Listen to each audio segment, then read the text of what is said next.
মার্কিন যুক্তরাষ্ট্রের ৪৭তম president Donald Trump তার অভিষেকের ভাষণে বিশ্ব শান্তি প্রতিষ্ঠা ও ঐক্যের বজায় রাখার প্রতি নিজের আকাঙ্ক্ষা প্রকাশ করেন।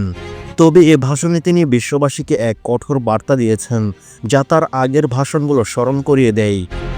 ট্রাম্প তার দেশ এবং জনগণের সম্ভাবনা ও শক্তি তুলে ধরে মার্কিন যুক্তরাষ্ট্রকে এক নতুন উচ্চতায় নিয়ে যাওয়ার প্রতিশ্রুতি দেন।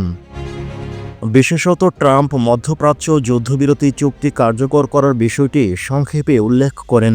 তবে তার বক্তব্যের মূল ফোকাস ছিল শক্তিশালী যুক্তরাষ্ট্রের প্রমাণ এবং তার পথে বাধা হয়ে দাঁড়াবে তাদের প্রতি কড়া হুঁশিয়ারি। তিনি দৃঢ়তার সাথে বলেন, আমরা আমাদের পথ অনুসরণ করব এবং যারা আমাদের সামনে দাঁড়াবে তাদেরকে জবাব দিতে হবে।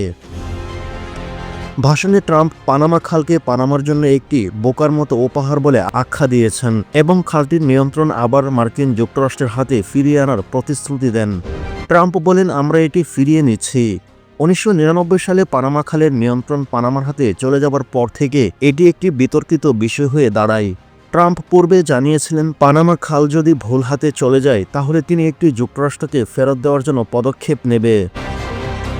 অন্যদিকে ট্রাম্প তার ভাষণে মেক্সিকো উপসাগরের নাম পরিবর্তন করে আমেরিকার উপসাগর রাখার ঘোষণা দেন, যা তার দেশীয় সীমানার সম্প্রসারণের ইঙ্গিত হিসেবে দেখা হয়।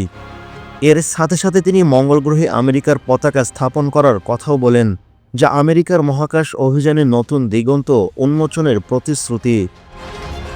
ট্রাম্প মাদকচক্র এবং বিদেশি সন্ত্রাসী সংগঠনগুলো মোকাবিলার আগের মতোই পূর্ণ হুমকি পুনর্ব্যক্ত করেন। তিনি বলেন, আমরা বিশ্বের যেসব দেশ থেকে মাদক ও সন্ত্রাসী সংগঠন আসছে তাদের বিরুদ্ধে কঠোর ব্যবস্থা নেব। বিশ্ব অর্থনীতির উপর ট্রাম্পের শুল্ক আরোপের বিষয়টি নতুন নয়। তিনি বলেন, আমরা আমাদের নাগরিকদের সমৃদ্ধ করতে বিদেশি দেশগুলোর উপর শুল্ক ও কর আরোপ করব।